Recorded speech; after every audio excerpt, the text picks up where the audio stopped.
welcome to Rates and Barrels, presented by Topps. Check out Topps Project 70, celebrating 70 years of Topps baseball cards. Derek Van Riper, Britt DVR, the King of Waffles, Eno Saris here with you on this Wednesday. Both series, the NLCS and the ALCS, got a lot more interesting on Tuesday. We, of course, will dig into that, and we'll look ahead to today's two-game slate. Love these two-game slates, as I mentioned on Tuesday's show. But let's start with the Dodgers springing back to life in Game 3. I think Dave Roberts summed up the mood perfectly prior to the Cody Bellinger 3-run homer. Quote, "We were dead in the water." I think they were, because everything was going Atlanta's way.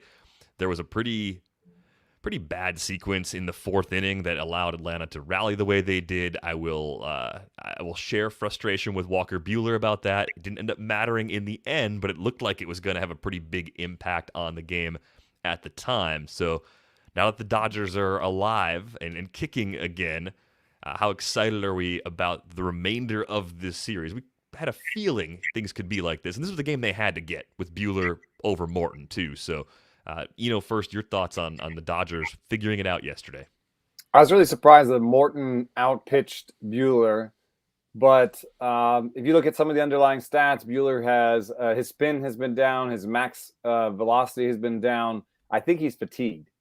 He had a big innings jump from last year to this year. He's not a kid anymore, but it was a big innings jump, and I think he's a little bit gassed.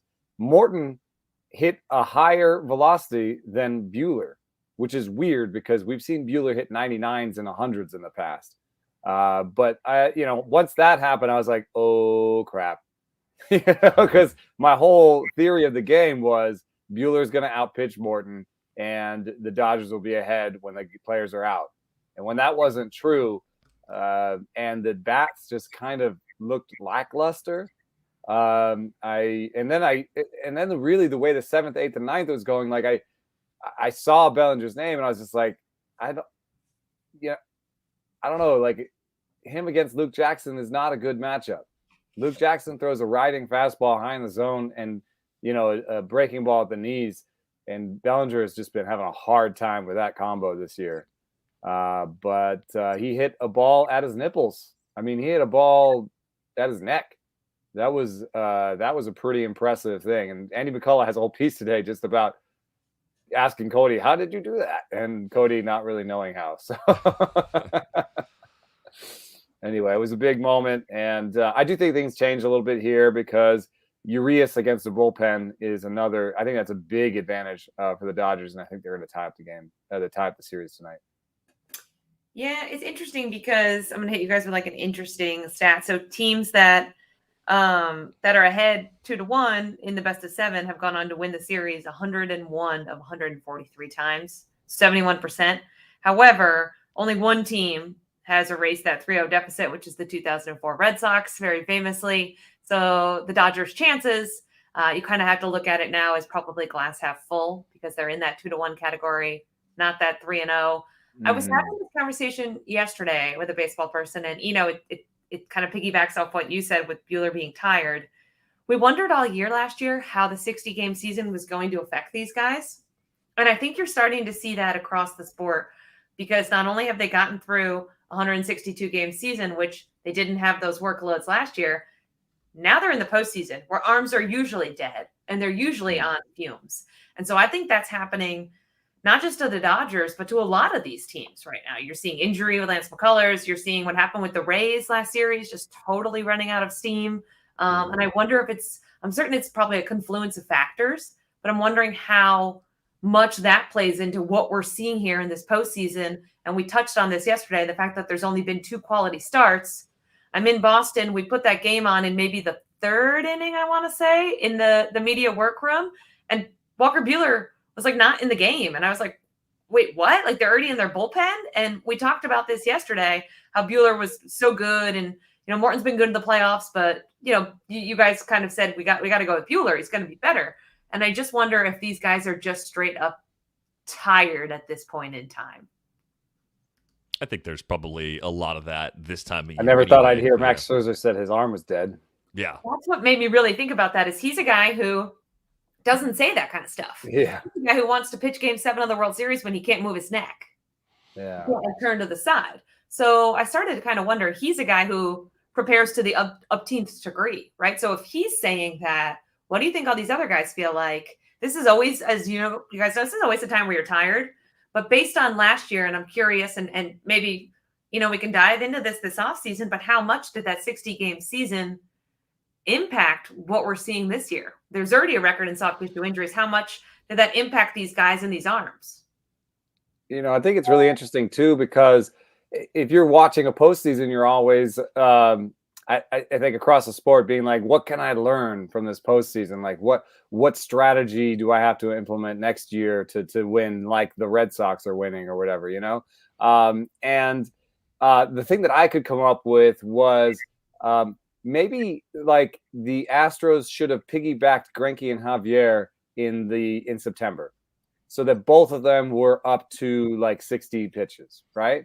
Because I keep looking at Tanner Houck and Nick Pivetta and saying, I think there was probably at least one person in the Red Sox organization that was like, I don't know if one of these guys is if one or both of these guys is gonna be on the playoff roster, right? Like I don't think they trusted Pivetta totally. It was like, yeah, he's like one of the last guys on the roster. He's been huge, and I think part of why he's been huge is he has 80 pitches in his bag. Like he can go that far. And so I think, the Rays might have made a small mistake with trading Hill or leaving Yarbrough off the roster. I think the Dodgers could have done some piggybacking if they weren't necessarily going for the division so hard. So, there's, do you need to win to get in factors? There's, do you have 6 or 7 guys that you can stretch out to 60 pitches? And then there's, how much of this year is just a weird anomaly based on the fact that, we had the short season last year and all these guys are gassed, Maybe Greinke in a regular season could go more than 40. By the way, he went 37. So we were right. He went 37. That's all he had. He just wanted 4 innings. He went 4 outs. Yeah, right. Well, he went 37 pitches, right? They were hoping for an efficient 4 innings, I guess. But we're leaving the rundown here. I can sense anxiety from DVR, even though he looks very serene. Yeah, I'm fine. I mean, we're supposed to be talking about Dodgers, right? The order doesn't matter. We're just having a nice conversation. Yeah. I think the thing that really jumps off the page to me too, just seeing it. This is why I love the Savant box scores.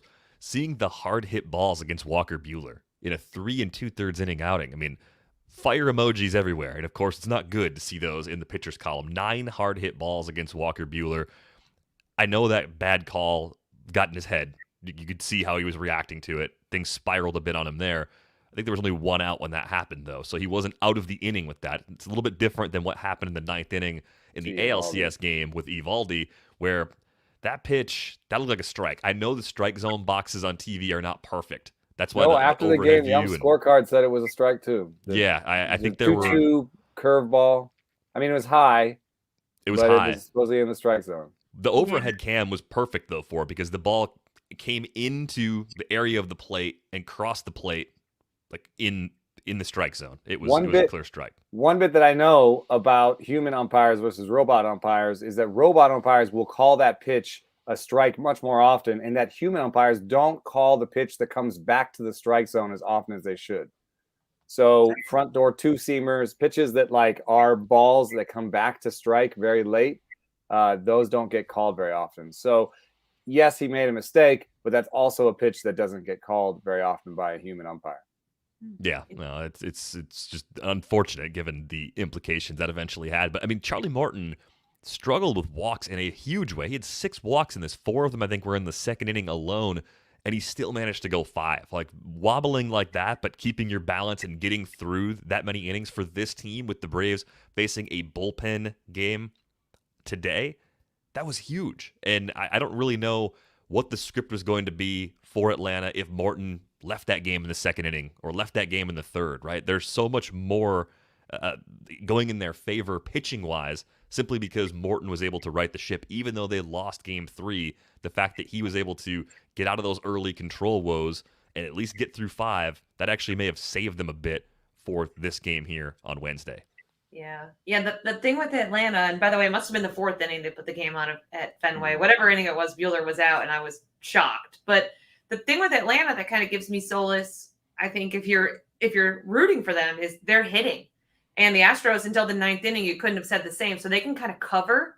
Say they have a bullpen game today, their offense is clicking enough that you feel like, hey, maybe they have a shot, right? Because they've been able to keep constant pressure on the Dodgers.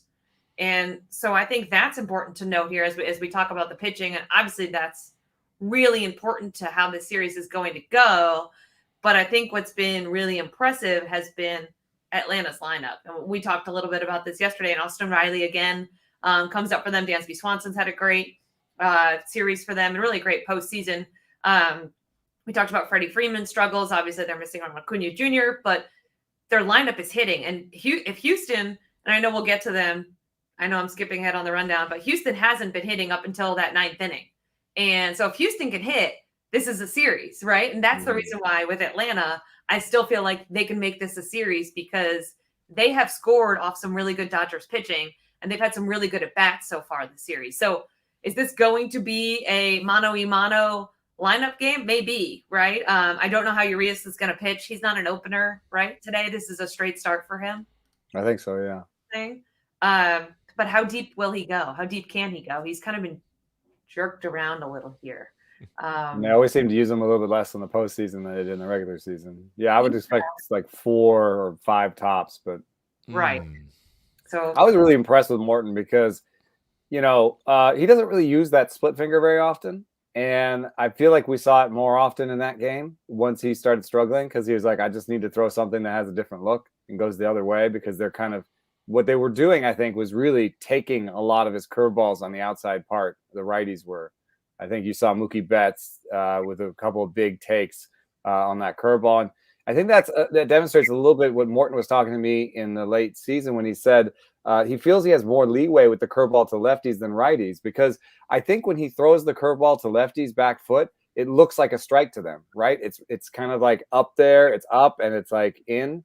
And it looks like a strike, and then it disappears, and they swing over it. But they feel like they need to swing at it. A righty, if you throw that curveball to the outside corner, a lot of them just say, that doesn't look good.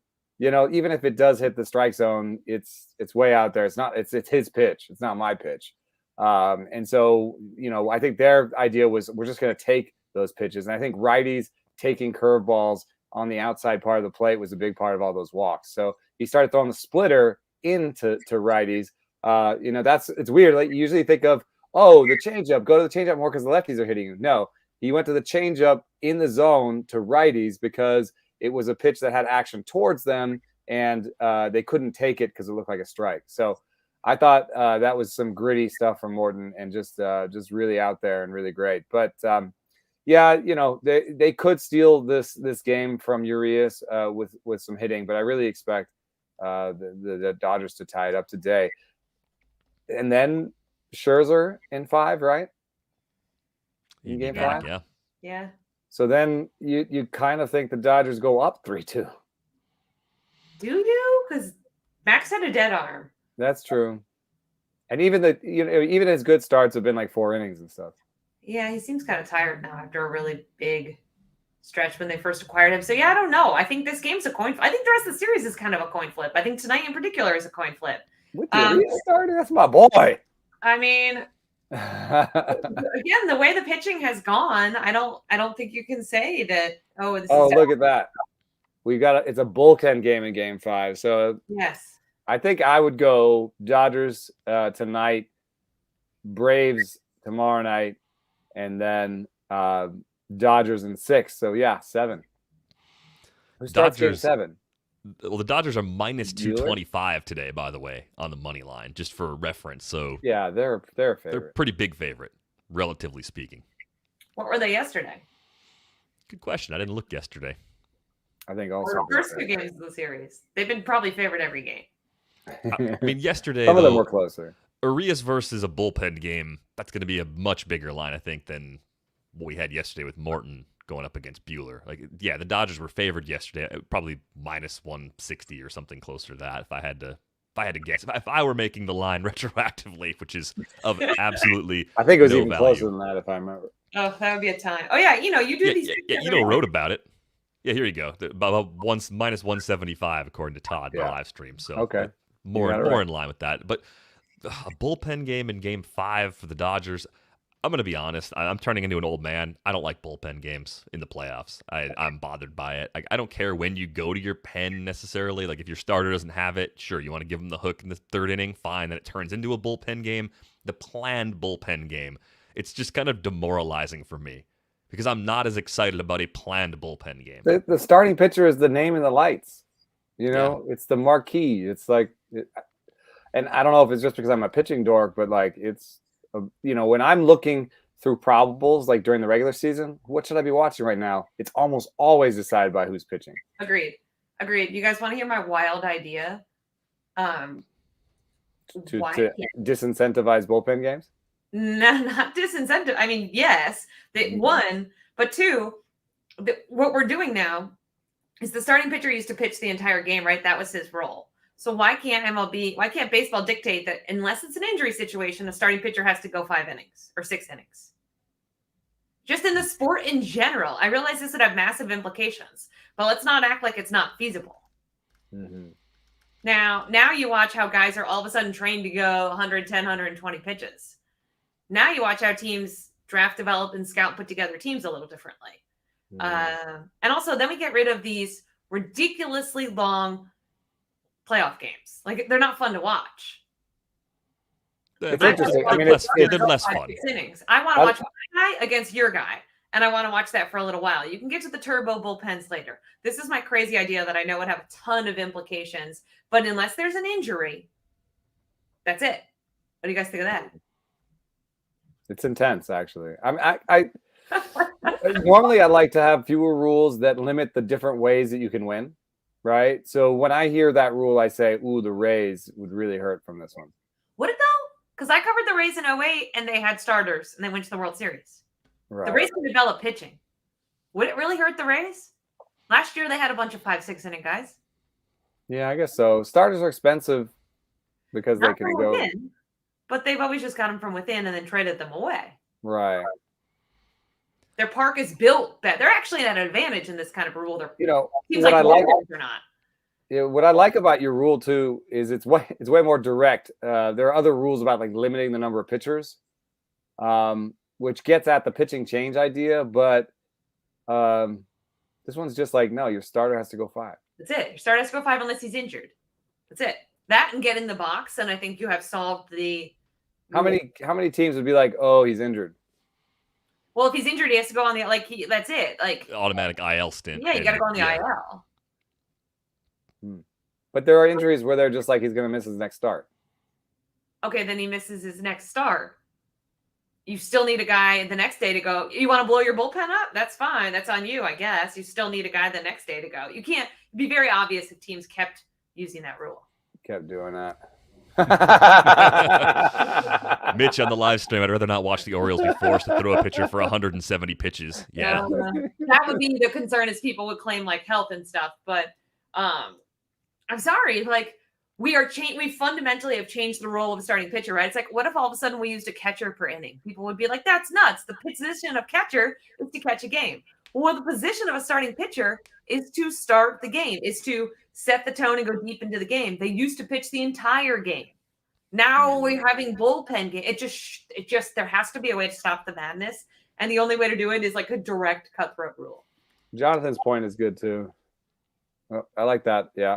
Yeah, Roger threw this out there. This is something I think Jason Stark wrote about maybe a year or so ago. If you have the universal DH, but you lose the DH when you take the starting pitcher out of the game, that changes a lot about how early you're willing to pay more that of penalty. Like a incentive structure, right? It's like the incentive of keeping this hitter in. It's just like people keep saying like, oh, the 2019 Nationals ruined everything because they used starting pitchers on their throw days. And the Red Sox did the same thing in 18.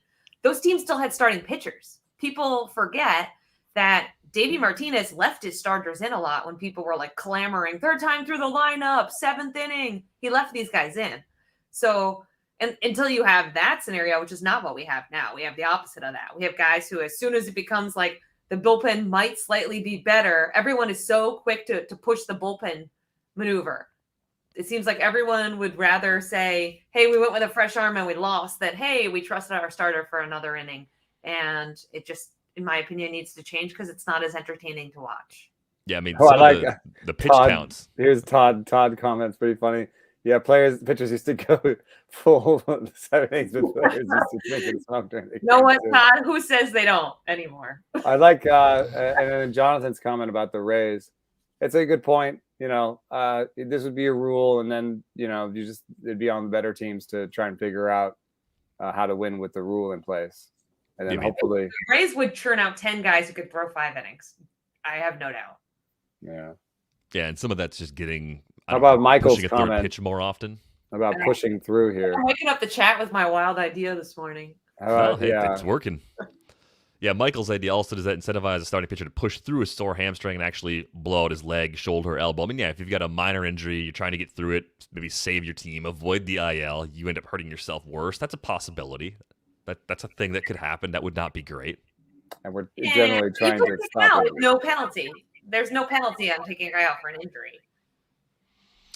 No. But here's the thing. There is a penalty. You lose him for 10 days. You wouldn't have to put him on the IL in this scenario. You would just have to pull him out for an injury situation. Maybe somebody independent would have to verify the. I don't know. I don't know how that would work. It would work the same it works now. People abuse the IL. Yeah. Yeah, it's already a problem. We've seen teams expand their roster in a variety of creative ways. So all 3 of us are on the Dodgers. You mandated to miss the next start. That's true. You put that in the rule. Yeah, I mean, I know it's a crazy idea. I'm just like, I can't think of. They need something start because the minimum batter stuff doesn't work. Yeah. Are we all on the Dodgers today with the Atlanta bullpen game scenario, by the way? I am. Yeah. I still think the Braves win in 7, but yeah.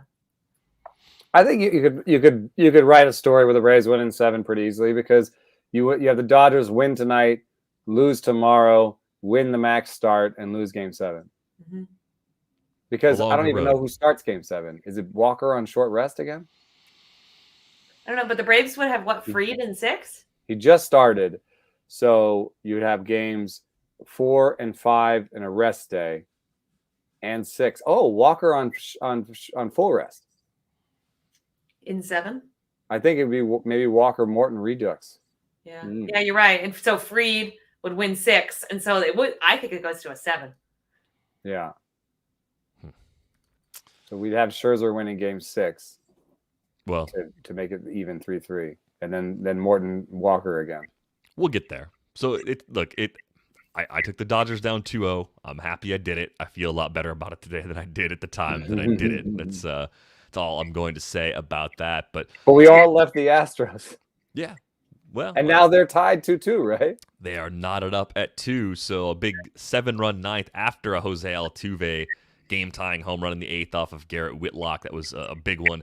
That was a 2-out rally that occurred, as we mentioned earlier, after what looked like a called strike 3 from Evaldi to Castro that would have ended the inning. That was a huge call. And, yeah, no guarantees that Boston comes up and gets the game-winning run and they go on to win the game anyway, but that was a big spot for a bad call.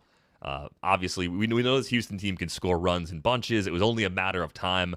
I wondered if they'd rally back from a big deficit earlier in the series. They didn't, but they came through and woke up at the right time. And I think the biggest takeaway, aside from the fact that they ended up tying up the series, the next thing for me is how does this impact Evaldi in future games? Because it wasn't just 15 pitches on the throw day. It was like 24. And it was definitely a high-stress appearance. So is there going to be some of that carryover effect like we talked about with Max Scherzer? Is Evaldi going to go out there on his next scheduled start and have 70% of his stuff and have to leave the game after 4 innings because he's just not quite himself?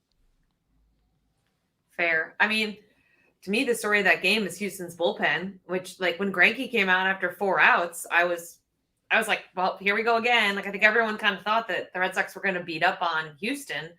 And the Diaz call is going to get a ton of publicity, and rightfully so. However, the Red Sox offense with 0 for 9 with runners in scoring position, stranded, I think, double-digit runners on base. So they had opportunities. They just couldn't cash in. And to me, is that the game that kind of wakes up the Astros offense? Because we really haven't seen that much from their lineup since the Chicago series? Maybe. That it guarantees it goes back to Houston where they play better, where they're in a less hostile environment. The Red Sox crowd has certainly brought it here over the last 2 nights. I expect tonight will be no different. But all of a sudden, it seems like, oh, why did we write the Astros off as dead? Well, I still don't think their pitching is going to hold up over the long haul, right? That's still probably the concern. Though now at least we have a series. Well, Javier shoved, and we did mention that they saved Javier Engraveman and Presley, and Presley threw. Didn't Presley throw in the last? They saved them 2 days They'd ago. actually thrown Stanek. Yeah. We're saying they saved them 2 days ago so they could use them yesterday and today. Like that was what they did well. Anyway, calling back to an old conversation, but anyway, they to some extent saved. They definitely saved Javier, and they to some extent saved Graven and Presley for this game. And Javier came through, was great. Javier's only real issue is the command, and it didn't seem like a big problem yesterday. The problem that I think you alluded to that we still have is that what's the pitching path forward? Like it still seems like a mess. Unless Garcia comes off the mat, and Fromber shoves, even if both of those things happen, what happens after that? Is it just a Javier start, in Game 7? Oh, you don't want to throw Greinke out there again? I mean, he didn't get a single swinging strike. Yeah. It was unfortunately a pretty ugly performance from him. We were hoping for 3. We got 1 in the 3rd. I think you go back to Javier as long as you possibly can in Game 7 if it gets out that far. And I think you may have to go there sooner depending on Garcia, which is not ideal because he threw 57 pitches yesterday. So I think there are some pretty significant questions to be answered with this group, and they may have to go outside the roster. If Garcia's knee's not healing up, they'd have to do something a little more drastic, which puts a ton of pressure on someone we haven't seen to bring a lot of innings. So that's definitely a big part of the equation. It's almost just, are they going to out-hit their pitching? Can they? Of course they can. They've got the best offense in the league when everything's working. Top to bottom yesterday, I think every spot in the lineup had at least had one hard hit ball for the Astros because Jason Castro came in and got a couple. So 1 through 9, everyone had a hard hit ball. That's the type of offense they are when things are working.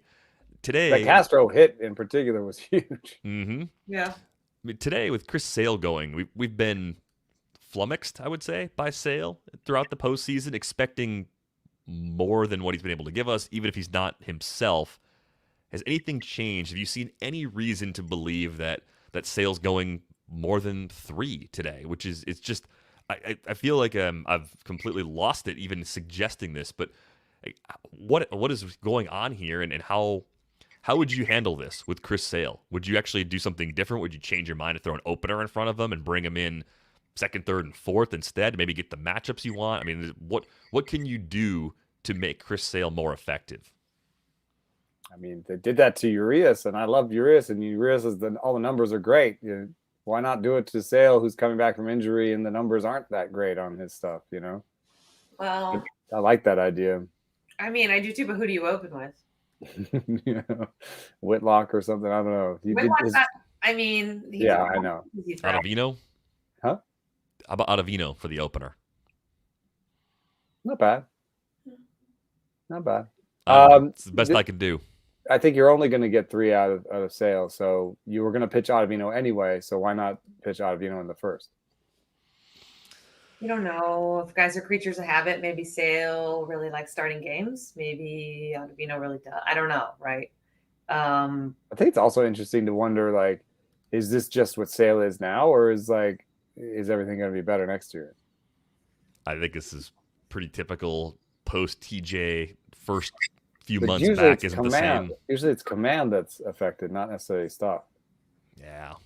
Yeah, I think it's too soon to write him off. I would like to see a full off season of rest and like a nice progression of through spring training, right? Yeah, probably, yeah. A lot of that. But I agree with you guys on the outing tonight. Like, I don't think it's crazy, right? We've got like a bullpen game in the Braves, and then we've got like Sale and the Astros piecing stuff together. And again, it's no team really has this, like, no team is immune from this, I guess. And I just wonder where the game goes from here. But yeah, with Sale, as Eno mentioned, I think the other day, when he ramps it up, his stuff gets worse. Like when the velocity gets better, he's not as effective. So you kind of have to hope he lives in that middle ground and maybe goes through the lineup one time. They haven't used Houck much in the series yet, right? Just like once. Yeah. I don't think we've seen much Houck so far. So I think it's actually kind of amazing. It's a Sale Houck piggyback, and Sale and Houck are like the same guy from opposite sides. So it could actually work really well. It's just you wish you could almost like put Sale up there for the lefties and then put Houck up. I mean, you put Houck up there for the righties and Sale. We're trying to fix the pitching problems. Yeah, not just like not put pitchers back in and back, but they could like. Wouldn't it be funny to see like Chris Sale like run out to left field and Houck comes in for a string of righties and then Chris Sale comes back? At least that would be funny. It'd be funny the first time it happened, and then it'd be a thing that would make us very angry, I think, very quickly. But we haven't seen Houck since game 1 of the ALCS. So Houck is in there tonight. And he's fully rested, too. It was only 1 inning that he threw back in game 1, so he could I bet give you them he's as many innings as he's effective in the for. first. Yeah, it could be. The comments about Forrest Whitley in the live stream are funny. Roger, maybe the Astros have been slow playing Forrest Whitley. Jonathan, severely slow playing Whitley. The long con. Yeah, unfortunately. I mean, if you'd said 2 years ago the Astros are going to be in the postseason, they're going to have some pitching issues, who's going to step up for them? Oh, of course, Forrest Whitley is going to be there contributing. It's kind of the same as Mackenzie Gore in San Diego, where it's like... Yeah, I just thought of Mackenzie Gore. I saw Mackenzie Gore blowing 95 in the fall league. Oh, yeah, I heard he looked better. He's real. He's still there. 95. Well, I'm glad he's pitching well and looking pretty good. Yeah, Whitley still has a chance someday. Not now. Not in this postseason. So with the Fromber Sale situation and all the things we're talking about, Houck being fully rested, who do you like today in Game 5 in the ALCS? We'll go to you first, Britt. I think Boston wins today. This is almost like a must-win if you think about how Boston's lined up and their home, so last home game before it goes to Houston. So I think Boston's going to win this game. It may go 7, though. I can see the Astros winning that first game back at home and forcing the 7th. But I think the Red Sox are going to win tonight. You know? I just checked my picks, and I picked the Astros. So, Astros. Wait, who's the starting pitching matchup tonight? Is it the Fromber one? It's the Fromber Sale matchup. Yeah. I'm going Astros. I just think that Fromber can go longer. I think they might touch Sale before Houck comes in. And then Houck is great, but he against lefties, it's a little bit rough. So I think Yordan Alvarez and Michael Brantley will be really tough matchups for Houck. So, this Astros lineup is so great because there's really good players on both sides, So you can't really just be like, oh, if I've got a lefty on the mound, we'll shut down Alvarez and, nothing will happen on the other side. Well, there's Altuve and Correa on the other side. So, and Bregman. So, I think that this is a tough matchup for the Red Sox today and I have the Astros winning. I'll take the Red Sox side of this. I don't know how they're going to do it with Sale being responsible for 6 to 9 outs at the beginning, but I think Houck's going to come through and shove. And I don't know if something's wrong with Fromber. He hasn't been untouchable in the playoffs this year. I mean, only 2 2/3 back in Game 1 of this series. Didn't pitch very well. Pitcher. I mean, didn't pitch well against the White Sox in the DS either. I think maybe this is a guy that Boston can get to, even though he can give the Astros much needed length if it's going well. If he's finding the corners, keeping the ball on the ground the way he does. I understand. I see the path for him to be good, but it just hasn't been that guy so far in the postseason. I know I don't like to use these so much, these team pitch type values that tell you how good a team is against a certain pitch. But I remember the White Sox are really good against the curveball. And let me see how that works out for the Red Sox. So against the curveball, the White Sox were 2nd in baseball, and the Red Sox were 5th. There you go. So maybe you're right. Maybe they're gonna get to Valdez.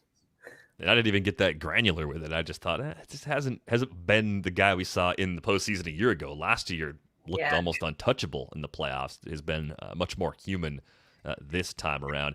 Any other closing thoughts before we go? I'm glad they made it tighter. I think everything's a little bit more exciting today than it was yesterday. Yeah, Yep. I'd agree with that. For the casual fan, apologies to whoever's got real skin in the game. That's like you're just like, shut up, Yeah, I am more The relaxed. Braves lost, you ass. I'm definitely more relaxed now than I was when the Brewers were still in it. So, always a silver lining, I guess. No, not really. I enjoyed that sweat in every imaginable way. Lots of good stuff on the site. You can get 50% off a subscription at theathletic.com/rates and barrels. Get Britt's piece about the Mets search for a new GM. That is up.